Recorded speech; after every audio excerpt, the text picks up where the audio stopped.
Venezuela में जहां Donald Trump ने ट्वीट करके बताया कि हाँ जी, हमने एक ऑपरेशन चलाया था और इस ऑपरेशन में हमने मादुरो को उनकी पत्नी समेत पकड़ लिया है और वो देश से बाहर ले जाए गए हैं और अब 11 बजे डिटेल निकलकर सामने आने वाला है। पर समस्या ये नहीं है, समस्या ये है कि क्या अगला नंबर ईरान का है। ईरान को लेकर क्या अमेरिका में ही प्लान बन रहा है। जानेंगे जियोपॉलिटिक्स में क्या कुछ चल रहा है। हमेशा की तरह जानने को मिलेगा बहुत कुछ। आइए जानते हैं इन खबरों को विस्तार से। तो वेनेजुएला में एक खेल तो हो गया, वहीं दूसरी तरफ अब बचा है ईरान। ईरान में क्या हो रहा है। ईरान को लेकर डोनाल्ड ट्रंप ने एक वार्निंग दी और इस ट्वीट को देख सकते हैं जिसमें उन्होंने कहा कि अगर एक भी शॉट फायर हुआ और एक भी शांतिपूर्ण प्रदर्शनकारी मारा गया तो फिर अमेरिका आएगा उसे बचाने के लिए। हमने लॉक कर लिया है, लोड कर लिया है और हम रेडी टू गो हैं। Thank you for your attention to this matter. यहाँ पर समझ में आ रहा होगा आपको। और सबसे बड़ी बात ये है ना कि इसे व्हाइट हाउस ने शेयर भी किया है। डोनाल्ड ट्रंप जिस तरीके से चल रहे हैं वो तरीका बड़ा अजीब है। 7.1 मिलियन का व्यू हुआ है। इसमें लोग अब वेनेजुएला के बाद इस सोच में पड़े हुए हैं कि क्या सचमुच में अगला नंबर ईरान का है। तो जो लोग सोच रहे हैं, मैंने अपने एक वीडियो में आपको आज से 3 महीने पहले ही कहा था कि नवंबर दिसंबर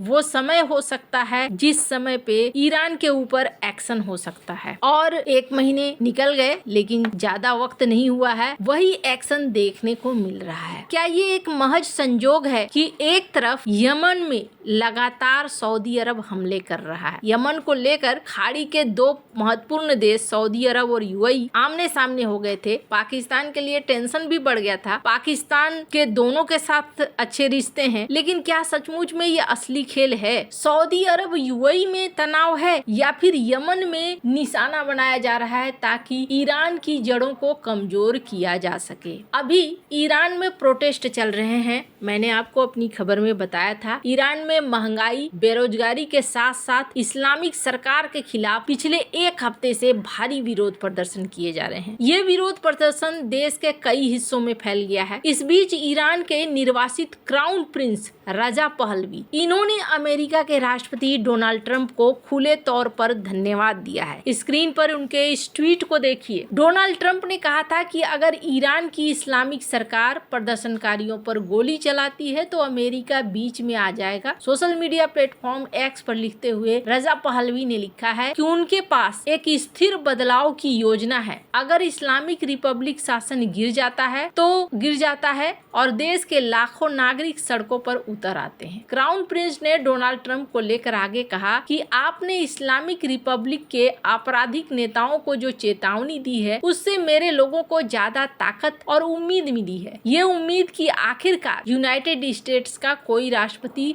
मजबूती से उनके साथ खड़ा है। ट्रंप ने सोशल मीडिया प्लेटफॉर्म में जिस तरीके से कहा, उसके बाद प्रदर्शनकारियों को एक सीधा मैसेज मिल गया है कि भाई हम आएंगे तुम्हारी सुरक्षा करने के लिए। रजा पहलवी ने अपने पोस्ट में कहा कि सरकार विरोधी प्रदर्शनकारी अपनी जान जोखिम में डाल रहे हैं, मुझे एक जिम्मेदारी और एक संदेश के साथ भेज रहे हैं। ईरान और अमेरिका के बीच वैसे रिश्ते फिर से कायम करना जो कभी थे, जिसने मिडिल ईस्ट में शांति और खुशहाली लाई थी। पहलवी ने अपने पोस्ट में कहा कि अगर इस्लामिक रिपब्लिक शासन गिर जाता है तो उनके पास स्थिर बदलाव के लिए एक प्लान है। इसके अलावा उन्होंने ये भी कहा कि उन्हें अपने लोगों का समर्थन प्राप्त है। पहलवी ने अपने एक्स अकाउंट पर फारसी में ईरानियों को संबोधित करते हुए कहा कि इस्लामिक रिपब्लिक तेहरान में लोगों को इकट्ठा होने से रोकने की कोशिश कर रहा है, क्योंकि वो अच्छी तरह जानता है कि तेहरान और दूसरे बड़े शहरों के सड़कों पर कब्जा करने से उसका पतन तेज हो जाएगा। अब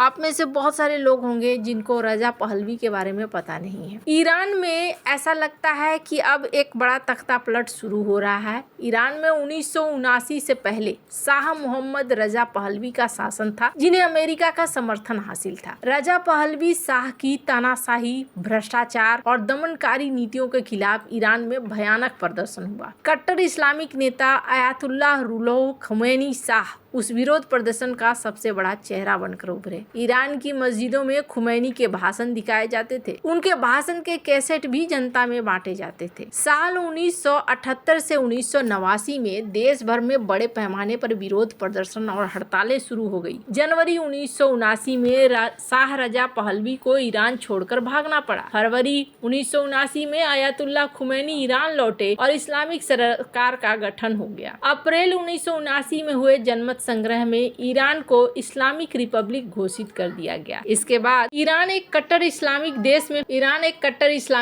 में बदल गया, जहां महिलाओं के ज्यादातर अधिकार खत्म कर दिए गए। खैर, अब रजा पहलवी का कहना है कि शासन के दमन का सामना करने के लिए हमारे सामने एक ही रास्ता है। पूरे शहर में लोगों की एक साथ और बड़ी संख्या में मौजूदगी हो, साथ ही मुख्य रास्तों, सड़कों पर नाकाबंदी। उन्होंने प्रदर्शनकारियों से अपील करते हुए कहा कि इसे हासिल करने के लिए सबसे पहले हमें अपने डर पर काबू पाना होगा और हमें समझना होगा कि अगर हम सड़कों पर उतरते हैं तो शासन हम पर दमन करने की अपनी क्षमता और इच्छा शक्ति जल्दी ही खो देगा। उन्होंने आगे लिखा कि उनका समाधान यह है कि दोस्तों और परिवारों के सदस्यों के छोटे और एकजुट समूहों में अपने घर के पास की सड़क पर जाएं, एक दूसरे के साथ आएं और फिर हाथ में हाथ डालकर शहर की मुख्य सड़कों की ओर बढ़ें। डोनाल्ड ट्रंप के बयान से ऐसा लगता है जैसे अमेरिका में ईरान के इस्लामिक शासन को गिराने की स्क्रिप्ट लिखी जा चुकी है। ईरान की सरकार प्रदर्शन को बेरहमी से कुचलती है, इसलिए अगर प्रदर्शन बढ़ता है तो फिर से लोग मारे जाएंगे। इस बीच रजा पहलवी ने अमेरिकी सीनेटर टॉम कॉटन को भी धन्यवाद दिया है, जिन्होंने कहा कि राष्ट्रपति ट्रंप के आयतुल्लाहों के खिलाफ मजबूत रुख का समर्थन करते हैं। खैर, अपने ही लोगों को सताया है, ये सारे बात कह रहे हैं कि ईरान में ये चल रहा है, इसलिए ये एक्शन जरूरी है। इससे पहले वेनेजुएला का खेल खत्म किया, अब वेनेजुएला के बाद ईरान का नंबर है, लेकिन आखिरी टेंशन कहाँ जा रहा है। वेनेजुएला एक आसान टारगेट था, ये बात तो माना जाएगा। जिस तरीके से हवाई हमले किए गए, कहा गया अमेरिकी स्पेशल ऑपरेशन